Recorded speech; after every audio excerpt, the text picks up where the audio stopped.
You found it. Your home for the best content on your favorite team, the Fighting Tigers of LSU. Do us a favor. Subscribe to the channel. Leave your comments below. Be sure to smash that like button.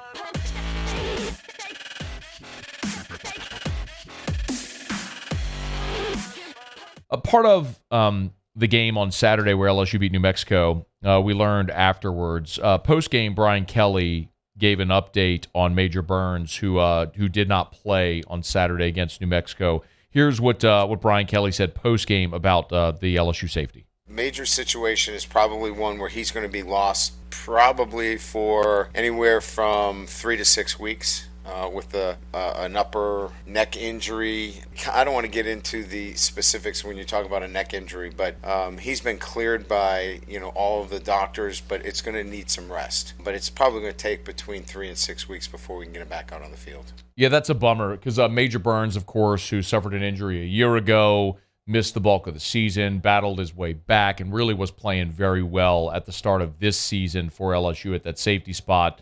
Of course, they started along with Jay Ward. Then, as we all know now, they kicked Jay Ward down to nickel and moved Greg Brooks back to safety, and it looked like that was going to be a really good tandem.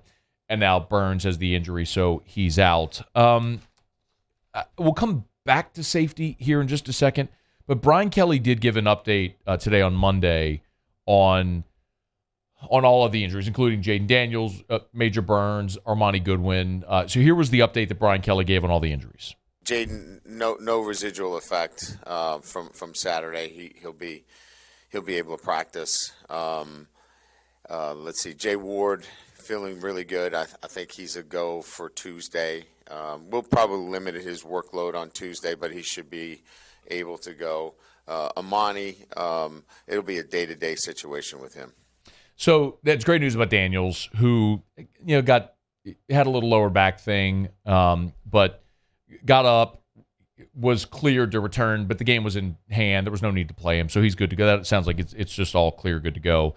Jay Ward, the timing of the game worked out so well.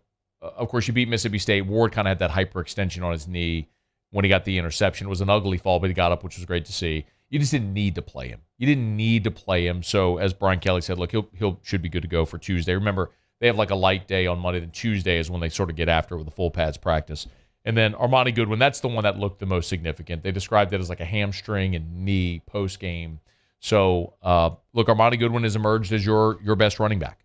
And I certainly don't want to speculate, and I don't have any update beyond what Brian Kelly has provided, what I've been told, which hamstring, knee, and those, we've watched sports long enough to know what those injuries tend to mean. So what it would certainly mean is more reps for John Emery, for Noah Cain, and for Josh Williams in whatever order they decide to go.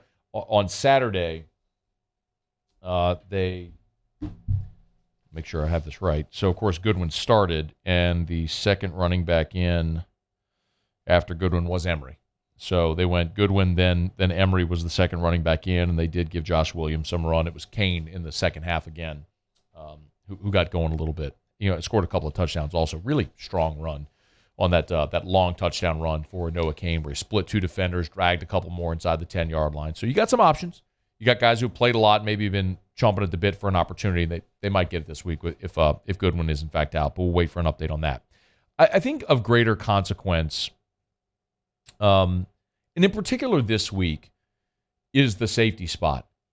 And this, oddly, in a weird kind of way, really works out well for LSU. You never want to see a player get injured, and anytime a starter is injured and a backup steps in, while the backup may be capable, what that does is it hurts your depth. So now if the backup has to come out, who's now the starter for whatever reason, to take a blow or injury or anything like that, now your depth is compromised. But Joe Foucha, the timing of this is massive. Remember, Foucha is from McDonough 35 in New Orleans, went to Arkansas, wasn't recruited by LSU, went to Arkansas, has played all 4 years there. Played in 44 games with 34 career starts at Arkansas. Had an extra year because of COVID. Transfers to LSU to play his final season. Had some academic issues. Some credits didn't transfer. Had to sit out 4 games. And the timing of this with Foucha becoming eligible and Major Burns, the injury that's going to keep him out, couldn't have worked better. And you're talking about a situation where now Foucha and Brooks, who both were teammates at Arkansas and transferred to LSU together, are now going to be your starting safeties in this game at Auburn, a place where both have played twice in their career. So this would be the third time for each of them going to Auburn. That's a pretty fortuitous circumstance that it worked out the way that it did. Brian Kelly, can you play 15, Muse? He did give an update on Foucha, who, despite the fact that he hadn't played in 4 games, should be good to go right away. Yes, he's been actively involved. I think the plan has been excellent. He's been involved in any articulation between our offense and defense that hasn't involved game plan, which is quite a bit. Every day we'll have some 11-on-11 work where there is no, hey, we're getting ready for New Mexico or getting ready for Mississippi State. He's involved in that. So he's in our defensive structures. When we start to, over the past month, when we got ready for team time for our opponent, he would come over on the scout, and he was a pain to deal with because he was so good playing so hard as a scout team member that he made us better. So I've been able to firsthand see his action on a day-to-day basis, and he'll be ready to play right away. So that's fantastic news. And when you have a guy, sometimes we often say, there's an old Mike D line where we say practice is for the unskilled.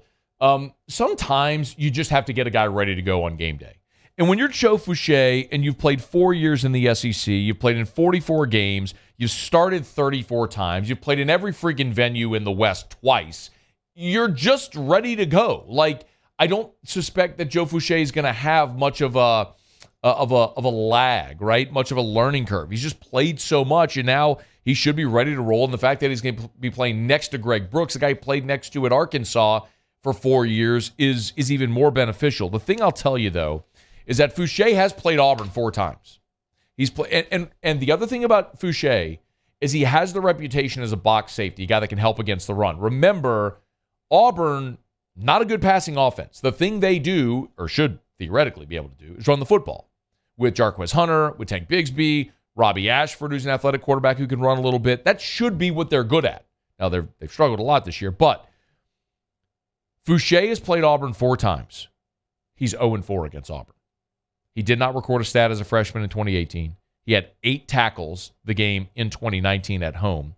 2020, in the COVID year, they went back to Auburn. He had 5 tackles and a loss. And then last year at home against Auburn and a loss, he had 3 tackles. So this is a guy who's played 4 times against Auburn, has played well 4 times against Auburn, but has never beaten Auburn. I would suspect that Brooks and Foucha might be pretty motivated to go get this win Saturday at Jordan-Hare Stadium, the first in both of their careers. It would be against Auburn in what would be both of their last opportunity to get a win against Auburn.